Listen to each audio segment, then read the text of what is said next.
Every year, millions of Muslims travel to Makkah for Hajj. Islam compels every able bodied person with financial means to perform Hajj. But is Hajj a truly Islamic ritual? Did Islam start its member rituals? Did Jews and Christians perform pilgrimage in Makkah ever in their history?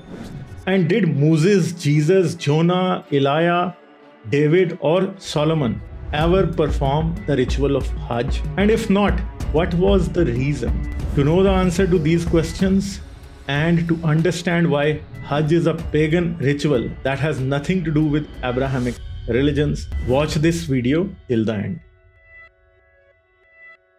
I will give you 5 compelling reasons why Islamic Hajj is a pagan practice, and it has nothing to do with the God of Abraham.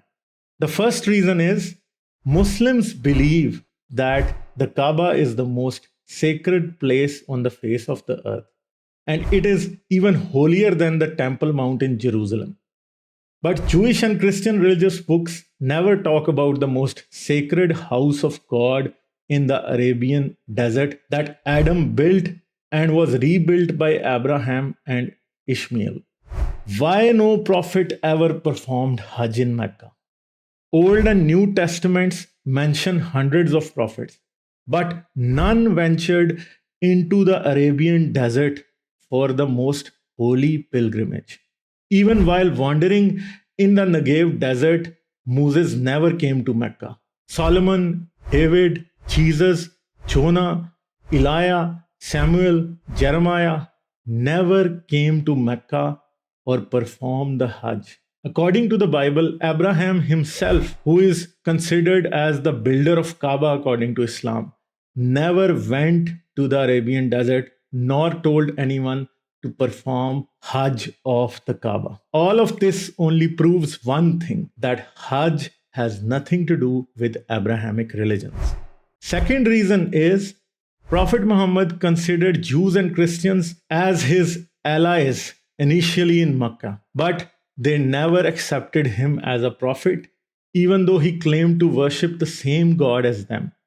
Because of this, the Prophet stopped praying to face Jerusalem and started to face Makkah. Because now he knew well that he would have to appease the Arab pagans, that they may get lured towards his new faith. So he incorporated their pagan Kaaba and its pilgrimage into his religion. The third reason is it is well known that the pagan custom of building special houses to house sacred stones is extremely ancient. Commonly, these stones were believed to be of heavenly origin. These holy buildings were known as Batalus, Batel, Bethel, or Beetle. Kaaba is also known as Baitullah, which sounds similar to Batalus. These types of structures existed from Yemen to Rome. Sahih al-Bukhari, hadith number 4355 mentions the Kaaba of Zul Khalasa. In this hadith, Prophet Muhammad ordered the destruction of this Kaaba. The stones placed in these temples acted as a connection with the deity. Today, archaeology and history have provided ample evidence to prove that Kaaba was a pagan construction and its pilgrimage a pagan ritual. The fourth reason is Islamic history mentions neither Christians nor Jews, but only the pagans of Arabia used to perform Hajj in Mecca. Islamic holy books provide complete details of the pagan Hajj before Islam. According to Sahih al-Bukhari, hadith number 1648, early Muslims considered running between Safa and Marwa a pagan ritual and disliked it. However, verse 158 of Surah Al-Baqarah was revealed that said, Safa and Marwa are among the symbols of Allah. According to Sahih al-Bukhari, hadith number 1597, Umar ibn Khattab disliked kissing the black stone because it was a pagan ritual. He said, had I not seen Allah's messenger kissing you, I would not have kissed you.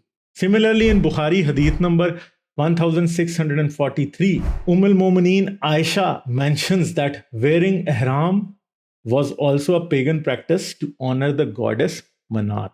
Muslims were free to perform Hajj after the conquest of Makkah in 630 of the Common Era. And pagans and Muslims used to perform Hajj together till 632. But in 632, when Abu Bakr led Hajj according to Sahih al-Bukhari, hadith number 4363, he banned the pagans from the Kaaba on the orders of Prophet Muhammad. The command for this ban occurs in Surah Tawbah, verse number 28, which mentions that pagans are unclean and are not allowed to enter the house of Allah. But from what I mentioned earlier, it is clear Muslims themselves considered the rituals of Hajj as pagan practices.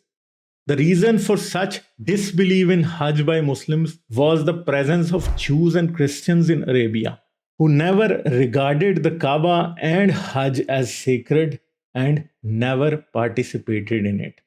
So the newly converted Muslims knew that Hajj had nothing to do with the God of Abraham. These Muslims were frequent travelers to the land of Israel and even Rome. They knew such pagan pilgrimages had no connection with Abraham, Moses, or Jesus. The fifth and the last reason is the most important to believe that Hajj is a pagan ritual, and that reason is Quran itself.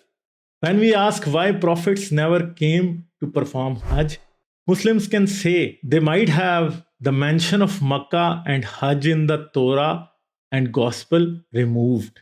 But in Quran itself, no prophet other than Abraham is ever mentioned as performing Hajj in Mecca. Prophet Muhammad himself prayed towards Jerusalem at first.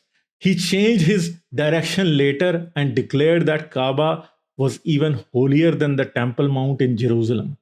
The Prophet said that it was the first house built by Adam and later rebuilt by Abraham and Ishmael.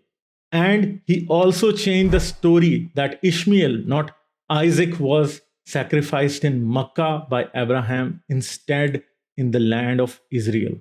He said Hagar and Ishmael were in Mecca and the black stone descended from paradise. In the following video, we will discuss Eid al-Adha and how Muslims changed the sacrificial son from Isaac to Ishmael to make Makkah the holiest place on earth. So when the Quran never mentions any prophet coming to Makkah, the Quran itself discredits Makkah, Kaaba, and the practice of Hajj. From the contents of this video, you would have understood that Kaaba was a pagan temple. Its pilgrimage was a pagan ritual, and the Abrahamic God had nothing to do with it. But to appease his pagan relatives, the Prophet included it in Islam as a holy place and made Hajj a ritual of Islam. Like this video, subscribe to this channel, and click on the bell icon to enable all notifications for the upcoming videos. Please support me on Patreon. The link to Patreon is in this video's description and the end screen. I'll see you in another video. Bye-bye.